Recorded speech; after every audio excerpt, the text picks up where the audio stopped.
Assalamualaikum warahmatullahi wabarakatuh. Halo anak-anak sholih dan sholihah, bertemu lagi dengan Bu Farha di pelajaran IPA. Masih di tema 3. Kita akan berlanjut ke subtema 3. Agar pertemuan kita pada hari ini berjalan dengan lancar dan kalian bisa memahami materi hari ini dengan baik, alangkah lebih baik kita berdoa terlebih dahulu. Kita mulai dengan membaca basmalah. Bismillahirrahmanirrahim. Rabbi zidni ilman warzuqni fahman. Rabbi shrahli sadri wa yassirli amri wahlul 'uqdatam min lisani yafqahu qawli. Amin ya rabbal alamin. Sudah siap? KD IPA yang hari ini kita akan bahas adalah KD 3.3 dengan tujuan pembelajaran yang pertama yaitu siswa mengetahui apa saja manfaat sarapan terhadap aktivitas tubuh kita. Yang kedua, siswa akan mengetahui upaya memelihara organ pencernaan. Sudah siap? Ayo anak-anak, mari kita simak apa saja manfaat sarapan bagi tubuh pada video berikut ini. Pagi-pagi sibuk sekali. Jalanan keburu macet. Takut terlambat datang ke sekolah. Takut gendut kalau sarapan. Lupa sarapan. Jangan sampai. Sarapan adalah waktu makan yang terpenting dalam satu hari. Tidak hanya memberikan energi untuk memulai aktivitas, ternyata ada banyak manfaat sarapan untuk kesehatan. Sarapan membantu melindungi tubuh dari penyakit. Menurut penelitian, asupan serat yang cukup saat sarapan akan mengurangi resiko penyakit jantung hingga 50%. Sarapan meningkatkan kemampuan otak. Sarapan memberikan glukosa yang cukup untuk aktivitas sehari-hari. Siswa yang rajin sarapan rata-rata memiliki daya ingat yang lebih tinggi dibandingkan dengan siswa yang tidak pernah sarapan. Sarapan membantu menurunkan berat badan. Sarapan memberi nutrisi yang dibutuhkan oleh tubuh. Sarapan yang sehat dianjurkan mengkombinasikan karbohidrat kompleks, serat, protein, dan hanya sedikit lemak. Jangan lupa sayurnya juga ya. Bangun lebih awal dan sempatkan waktu supaya bisa sarapan pagi. Yuk, biasakan sarapan pagi setiap hari. Nah anak-anak, bagaimana dengan video tadi?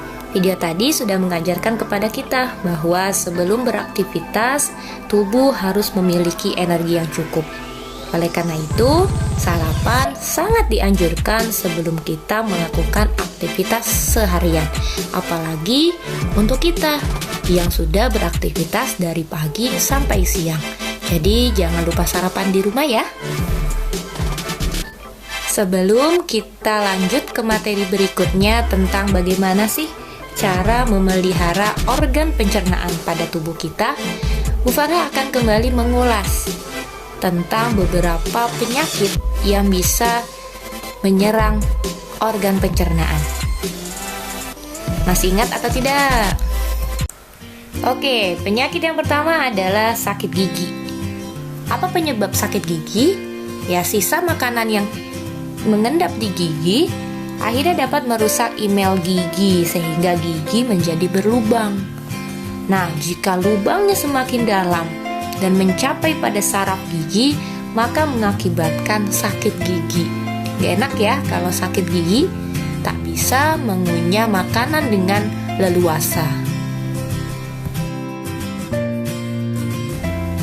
Lanjut, yang kedua adalah sariawan. Sariawan ini adalah penyakit peradangan yang ada di sekitar bibir, gusi maupun lidah. Nah, ditandai dengan munculnya bercak putih. Coba dilihat tuh, dengan warna kemerahan di sekelilingnya. Kenapa? Karena kurangnya mengkonsumsi vitamin C serta menjaga kebersihan mulut. Dan yang ketiga, tahu gambar apa ini? Ya, ini adalah gambar lambung yang luka. Kita sebut peradangan pada lambung. Apa itu? Yaitu penyakit akibat rusaknya lapisan pelindung pada dinding lambung. Nah, penyakit yang keempat ada diare. Diare ini adalah penyakit gejala buang air secara terus-menerus yang fesesnya atau tinjanya berupa cairan. Ini terjadi karena usus besar pada manusia itu kurang menyerap cairan. Oleh karena itu, untuk mencegah dehidrasi ini, kita harus segera minum larutan Oralit. Nah, kalau disentri ini adalah peradangan pada usus besar yang ditandai dengan sakit perut dan diare dengan feses yang disertai oleh lendir dan darah. Penyakit ini disebabkan oleh kuman. Jadi, hati-hati dalam memakan makanan ya, apalagi makanan yang sudah tercemar oleh kotoran serta lalat. Jadi, tolong berhati-hati dalam memilih makanan yang sehat. Dan yang terakhir ada konstipasi atau biasa kita sebut sembelit. Nah, sembelit ini gangguan pencernaan yang terjadi karena pengerasan feses sehingga sulit untuk dikeluarkan. Ya, makanya kita harus sering-sering mengkonsumsi vitamin C, terus makanan yang berserat seperti sayur-sayuran dan buah-buahan. Setelah melihat beberapa penyakit yang bisa menyerang organ pencernaan kita tidak mau salah satu di antara penyakit itu menyerang pada tubuh kita. Apa yang harus kita lakukan? Yang harus kita lakukan adalah harus memelihara organ pencernaan itu dengan baik. Bagaimana caranya? Ini adalah 10 cara memelihara organ pencernaan. Bukan hanya diketahui, tetapi lebih baik kita laksanakan sedini mungkin. Disimak ya. Upaya yang pertama yang bisa kita lakukan adalah menggosok gigi secara teratur. Menggosok gigi ini harus rutin 2 kali sehari kita lakukan agar sisa-sisa makanan pada gigi tidak mengendap dan tidak mengakibatkan sakit gigi serta sariawan. Yang kedua adalah makan makanan yang bersih dan sehat. Karena makanan yang bersih adalah makanan yang terbebas dari kuman, sehingga tidak bisa masuk ke dalam tubuh kita dan mengakibatkan banyaknya penyakit.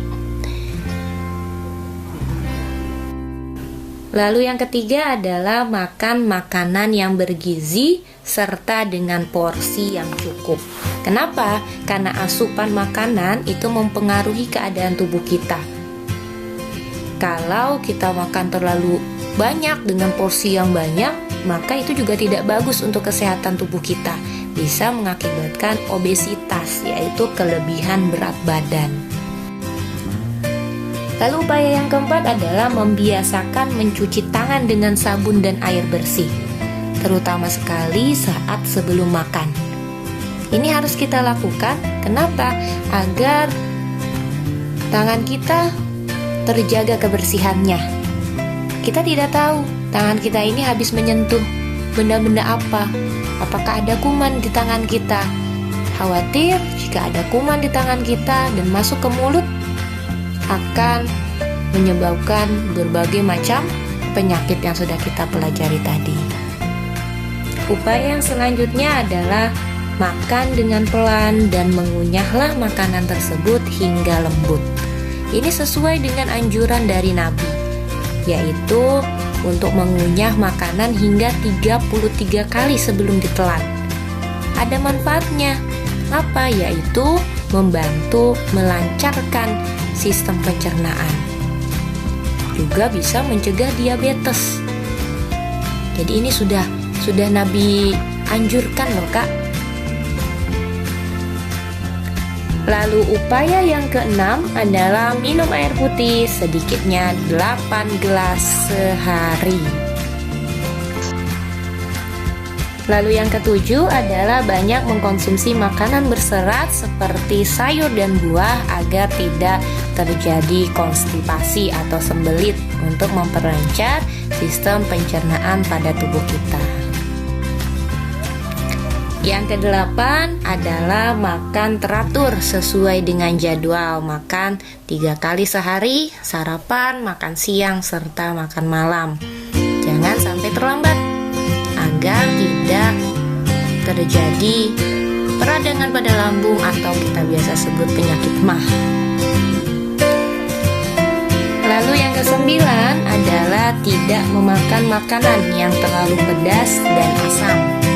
Dan yang terakhir adalah menjaga pola hidup yang sehat dengan cara olahraga secara teratur.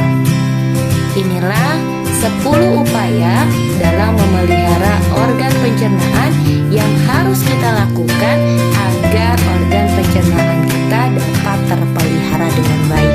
Bu Farah ingatkan, ayo kita lakukan